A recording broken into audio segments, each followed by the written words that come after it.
What the grind taught me, address your trauma, keep a pot of coffee. Some late nights couldn't get it off me, you almost lost me. Caught me off guard with scars that would cost me a lot of years. Things that I would hear near my furthest fear, steering clear of the teary eyed. When I was near them guys, I was out of character, bad actors. Good morning, everyone. Welcome to episode 1 of the Are You Lost podcast. This podcast is going to be for the Brawn and Mind brand and website.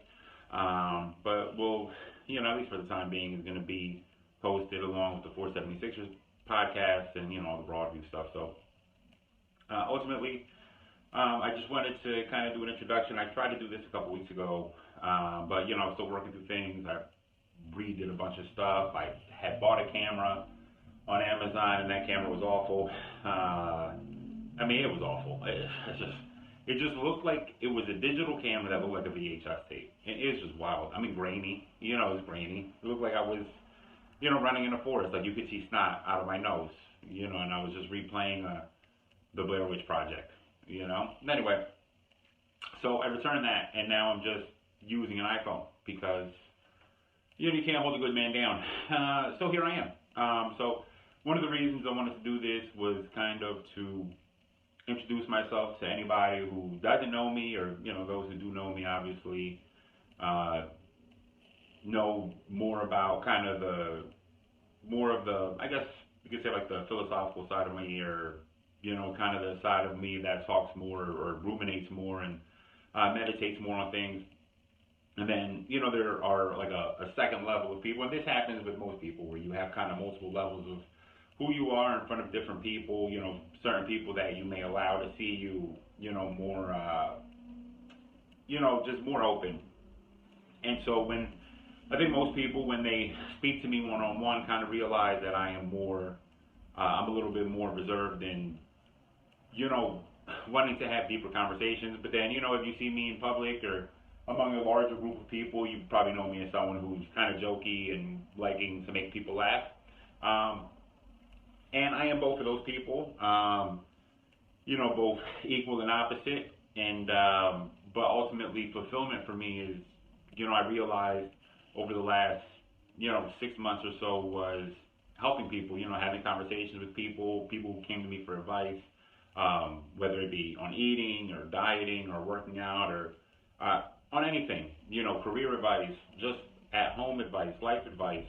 And I realized that being able to talk to those people about all the things I had learned in my journey had provided me like a great deal of fulfillment. So I decided that I would start Brawn and Mind with the help of a few friends who gave me some ideas. Shout out to the homie Christian who gave me the name, which is a play on my initials.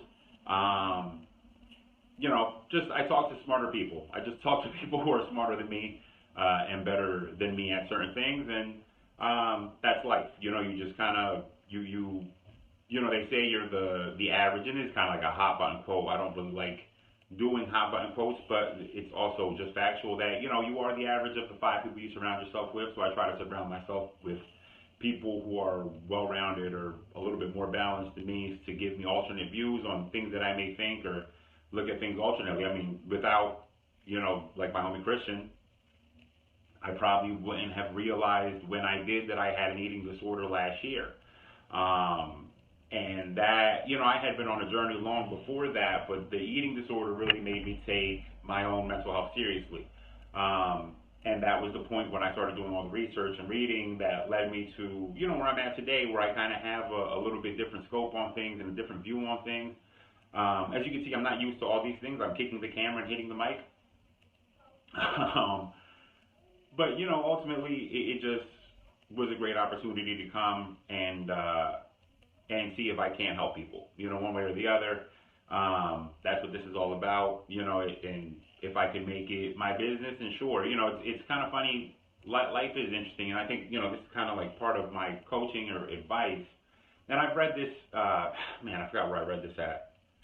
I might have seen this, a presentation about, when you set goals, setting like loose goals, setting maybe grand goals that you have like a loose idea of something you want to do. And so, for example, years ago, I had this idea that I wanted to give a TED Talk one day, and I had no idea, I didn't know what I would give a TED Talk on. You know, I just knew that one day I would love to be able to get in front of people and talk about something. Because if there's anything I'm good at, it's fucking talking. I don't shut up.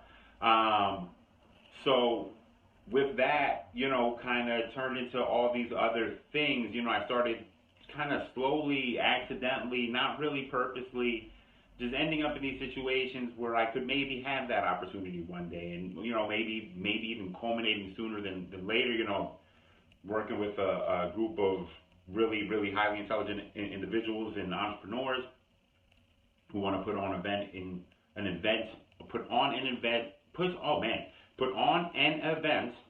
January. You know, we have 3 words with vowels that all start with vowels. You're just going to trip over them. Put on an event in January that I will hopefully be able to speak at. And, you know, kind of slowly building that journey, right? Slowly building up to this goal, this very loose goal I had set that, you know, slowly kind of bringing me to this place. You know, so life kind of is interesting that way. And, you know, hopefully I can, like, kind of talk about stuff like that on this podcast. You know, that's like one of the goals is just come on this podcast and talk more about our life. You know, I spent a lot of time even talking about basketball, obviously, or talking about, you know, pop culture or, you know, issues in society, racism, and things like that. And those things are all necessary, too. They're all great, but also, you know, having the opportunity to talk about our everyday life, you know, and how those things even affect us on everyday life, right? How seeing racism on your timeline or seeing all of these, you know, super triggering things happen on your timeline. You know, it's interesting. I saw on Twitter the other day, it looks like there's this new thing that people, I guess, have been doing. I had left Twitter for a while, and then, you know, recently I reemerged. And there seems to be like this new thing where people essentially, they'll write trigger warning before they share something. And it was with, I forgot who the NFL player was who was, you know, caught on camera beating his wife. I didn't watch the video because, again, it's trigger warning. And, yeah, you know, I don't need to see it to know it's awful. And, you know, apparently, you know, I guess it's a thing where people are, like, expecting, hey, you know, you put a trigger warning before you post something like this, right? Because for a lot of people, this is triggering. And then even for those people who don't think it's triggering, you know, we are at times, especially with social media, we become almost more and more blunted to kind of how we feel and how we think. We're just racing through our emotions. We're racing through thoughts constantly. And because of that, you may have people who think that they're not triggered, right? It doesn't affect them. But in reality, when they go back and if they ever really took the time to examine their feelings or examine their thoughts or even their history, they may think completely differently. You know, they may actually be like, man, you know, I guess it does kind of make me feel sad, or, you know, I guess I do connect to this in some way from my own personal life and my own personal experiences, this isn't as, you know, whatever. Like, social media is so much about, especially Twitter is so much about, and I said this on previous podcasts, like Twitter allows people to think in only headlines, right? And it's just all about the one-liner or this gotcha moment, and that's how people react to things, and that's not good enough. You know, it's not good enough. Like, and just not even from like an impact of information sharing or just a societal, from a macro view of society, but from the individual perspective, we don't spend as much time, or we don't feel like we have the opportunity to think critically about information we're ingesting, things that we're thinking. And so, you know, finding ways to give yourself space. And listen, I'm imperfect. You know, that it's one thing that I really struggled with doing this was, you know, I was just unsure, you know, and this goes deep, right? Because this also ties to my self-esteem. Like, it ties to everyone's self-esteem. You know, you're just not sure. You're not sure if you believe in yourself. You know, a lot of people tell you positive things, and, you know, essentially, just like if you've ever heard someone say, you know, how can you love someone if you don't know how to love yourself? That goes, it's further than that, right? Because that's true, sure. But you can't believe in yourself as much as, you won't allow people to believe in you as much as, depending on how much you believe in yourself, right? It's just impossible, because you're just going to think it's bullshit. You're going to think it's fake, right? You're going to think they're lying. You're going to think they're just being nice. You're going to think, they say this to everybody. And I suffer from that. And even though I get better at it, you know, I work on it every single day, and every single day I get a little bit better at it. It takes time. And I wasn't sure if I should do this because I was like, who am I or what do I have to offer? But because of wise and kind words from, a bunch of people who are close to me, people who are, I kind of consider mentors or people who I, have a great deal of respect for, my own therapist, they all kind of suggested the same thing, like, you have a thing, like this is a thing you're good at. You understand, you're good at understanding people and you're good at understanding how they feel, and empathy, right? Empathy is like that's like my main thing. I was talking to an Uber driver last night, and we had a whole deep conversation about empathy. You know what I mean? About empathy and how the lack of empathy, lack of gratitude, which is actually just a blog I posted today, how these things can lead us to these places where we just don't have time to not only care, we don't have time to care about others, but we don't even have time to care about ourselves. Practicing empathy on ourselves is like a mad underrated thing, right? Gratitude towards ourselves is mad underrated. It's one of my biggest things. This is not to start a war against religion. Whatever religion you believe in or whatever faith you follow, do that.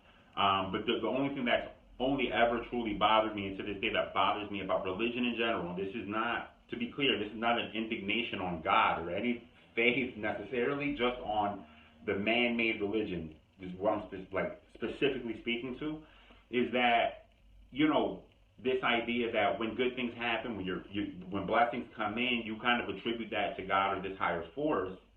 But then when bad things happen, we internalize that. And that is backwards. You know what I mean? That is backwards. Sometimes bad things happen, they happen outside of our control. Sometimes bad things happen as a result of our own ignorance or, laziness. We miss something, whatever it is. We miss something, a bad thing happened, and now we have to address that. But a lot of times good things happen because we made them happen. Whether it's because we've been working on ourselves and thinking positively, right? These are important things. What you think you are, you definitely will be, or you are. And there is a ton of truth to that. There's a ton of data that backs that up. Things like the placebo effect in medicine, which is considered a scientific phenomenon, which there's like mad data that's like, yeah, this is like kind of actually a thing that we have no idea how to prove other than these people believe they were given something that was going to make them better, and it made them better. And there's been a ton of new research that talks about that. It really has a lot to do with with having a doctor who is empathetic and who believes in their patient, who wants to see them get better, and the people feeling, almost kind of driving towards that. Whereas if you had a doctor who was like, oh, look, you shut out of luck, so, that you're more likely to not really benefit from any type of placebo effect in these situations. But the point is, a lot of what goes on our thoughts are going to manifest themselves kind of into reality, and that just is the truth. Whether you don't have to, have a stone collection or, be burning sage to believe this to be true. Because again, there's just scientific evidence about this, right? Things like self-sabotage, right? If you're like someone who constantly self-sabotages relationships because they have issues loving themselves, they may have self-esteem issues and self-love issues, and they sabotage those relationships, because they won't allow someone to love them because they haven't figured out how to love themselves, right? It's a thought that manifests into reality, or if you want to go to more scientific terms, it's you self-sabotaging your relationships. These are both the same thing. You can look at them, they're kind of interchangeable. And I don't even know what the point of this was. I just kind of went on a rant, but ultimately, giving people time to examine our thoughts, I think that was kind of the point, right? Being self-aware is an underrated practice. Giving empathy to yourself, giving yourself grace, space to fail. Space to fail is like a mad underrated thing. Being able to fuck up and understand that this is not the end. So much of, especially with weight loss, when it comes to weight loss specifically and dieting and all this shit, that there's like all this pressure on your body image. People, and I experienced this. You go on a diet, or which is awful. Don't go on a diet. Come talk to me. I can get you the fix. Don't go on a fucking diet. It's the most awful thing in the world. But people go on a diet, and because they slip on their diet, or because they, quote unquote, fuck up their diet, all of a sudden, the mindset is that it's over now. It's ended. All of it goes back. I've given all my progress back. It's all over, because just as human beings, we kind of work in very much like black and white circumstances. It's hard for us to to really understand that, well, this thing happened, but it's not really good or bad. It's just a thing that happened, and now we move on to the next day. And that's it. All we can control is today. Tomorrow doesn't really matter. And most of these things, when you fuck up your diet, the reason why it feels like the end is because you're not really thinking in terms of just today. Now tomorrow is a new thing. You're kind of thinking like you're taking the worst part of today, which is that you messed up your diet, and you're projecting that out into the future that you're always going to now mess up your diet, as opposed to just being like, okay, well today, whatever. I ate outside. I ate too many calories today, and now tomorrow is just tomorrow, and that's it, right?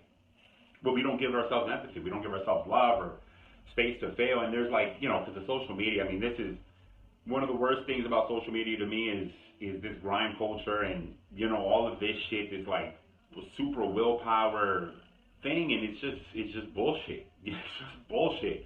You know what I mean? And it's kind of funny. I had a conversation with one of my best friends about this maybe a month or two ago about willpower, and he just and listen, I may not be right. I've heard people.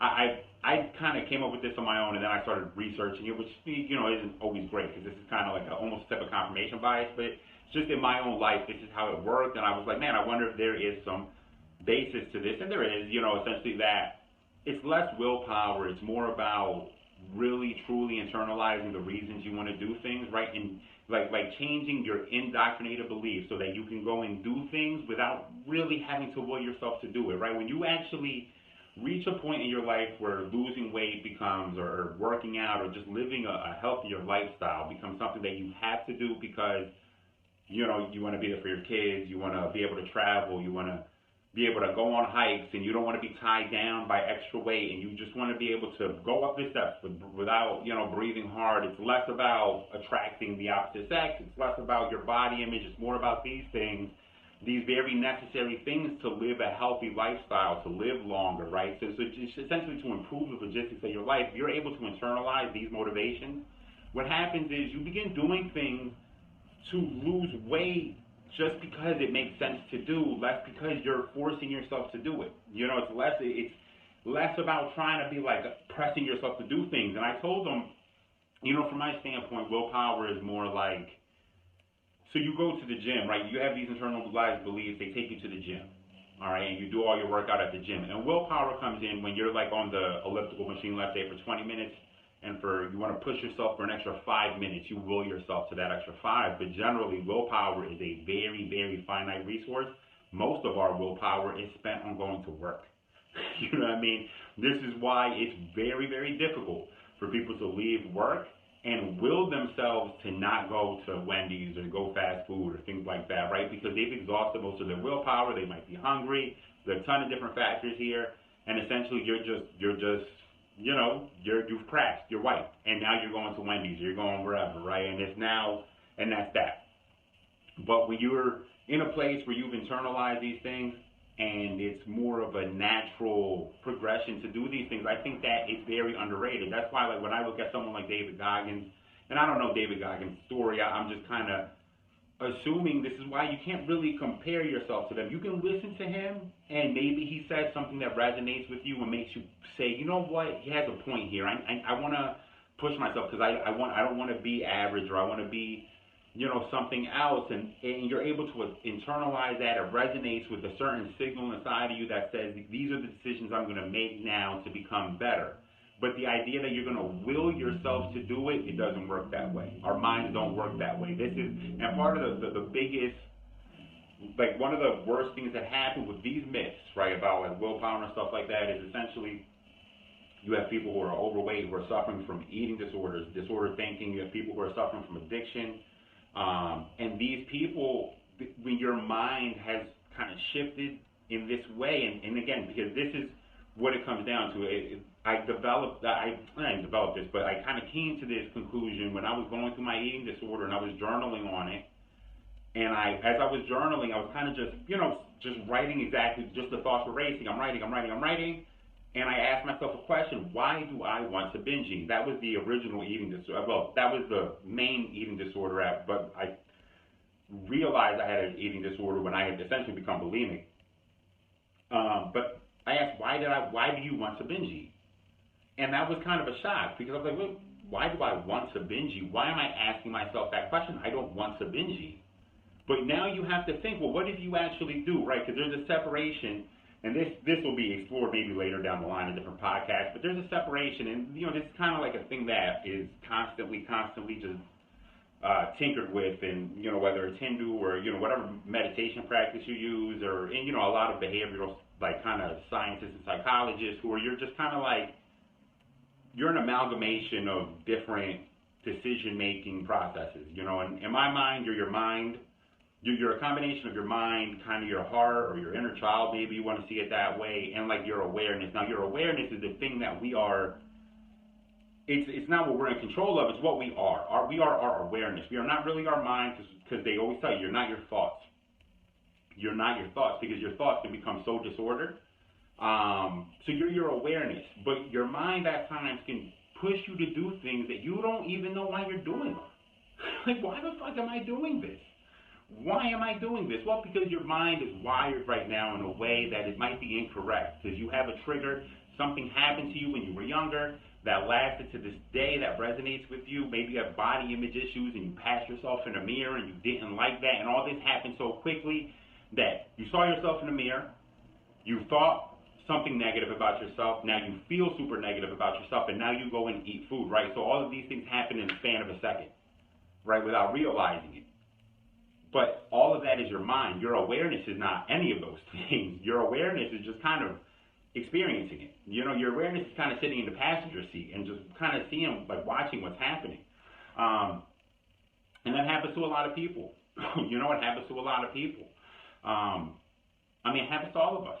You know, we all suffer from things. You know, and you know, I had done a lot of reading and studying about cults when I was going through my eating disorder, and it was just kind of random, like a random thing that I was doing at this time. So I thought I was watching it for entertainment purposes, which I was, but I also realized how our minds can be so, as complicated and complex as our minds are, they are extremely suggestible, just wild suggestible. So as soon as something happens to us, it does, no matter how big or small, it just alters how we think and how we view. Like, it alters our perception, and if it just alters it by the smallest bit, in a year from now, it's the widest chasm, and we don't even know how that happened. And this happens a lot with people who end up in cults, right? Who end up,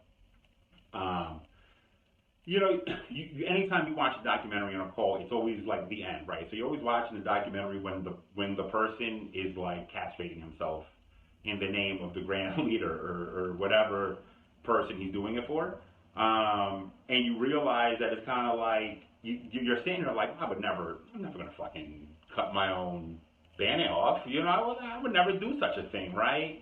But it's not simple. It's not that simple, right? So people, when they see that, and I would never do that, I would never end up in a cult.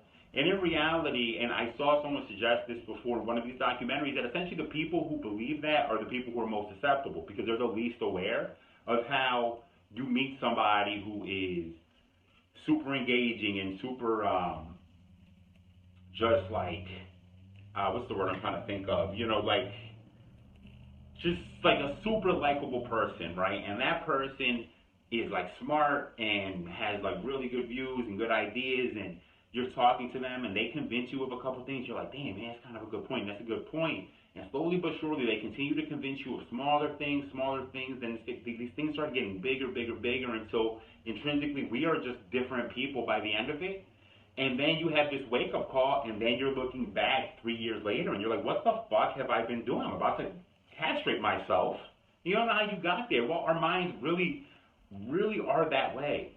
Our minds are that way. And the cult leader inside of us is this negative voice that's constantly, like this negative dialogue that's constantly running. That dialogue that tells you or makes you believe you're not good enough, or you shouldn't do this thing because what do you have to offer? Like I mentioned earlier about my own journey. What do you have to offer? That dialogue that keeps running, that's like the cult leader. You know what I mean? And it slowly convinces you, and that voice is super familiar, but it's just a little bit different because it's not, we don't identify it as our own internal voice.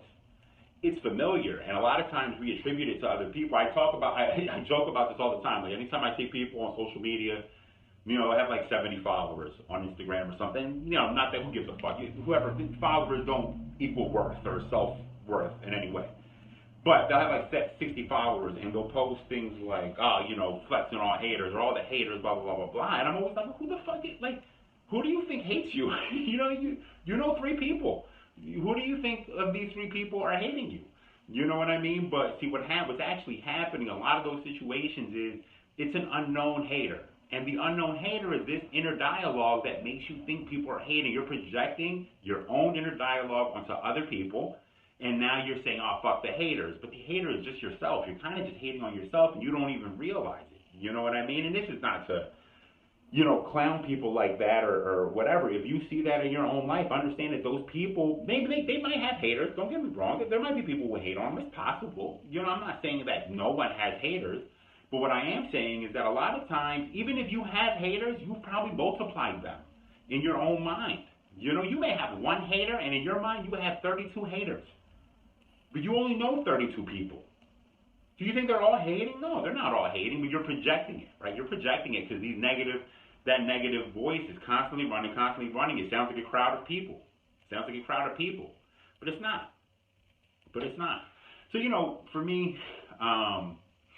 all of this, you know, all of this stuff is, you know, a ton of stuff that I've done research on and reading, and I've actually been taking some like certification courses on RABT, which stands for Rational Emotional Behavior Therapy. I'm going to take some for Cognitive Behavioral Therapy. Not that I'm going to be a therapist. You should get a therapist, and it'll always be my plan to tell you to direct you to therapy. I'll be a life coach. My goal is life coaching, right? I want to be a life coach. I want to help you with whatever you need to help you. I want to be serve as an intermediary between if you're not sure about therapy or you don't have, your insurance doesn't cover therapy, or you want to just talk to a life coach. Because the therapist really is about resolving these issues in your past. And it's not that I can't maybe help you do that, but I would feel very much more comfortable if you were talking to that with a therapist, right? One, for my own legal safety, right? But also because, yeah, that's what a therapist is for.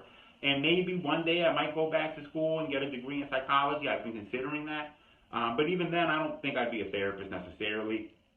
I'm a very empathetic person. Everyone who knows me knows I'm an empath. And just like what I said about a few minutes ago about like manifesting, like our thoughts manifesting our reality, and how there's a scientific way to look at it, and there's this kind of more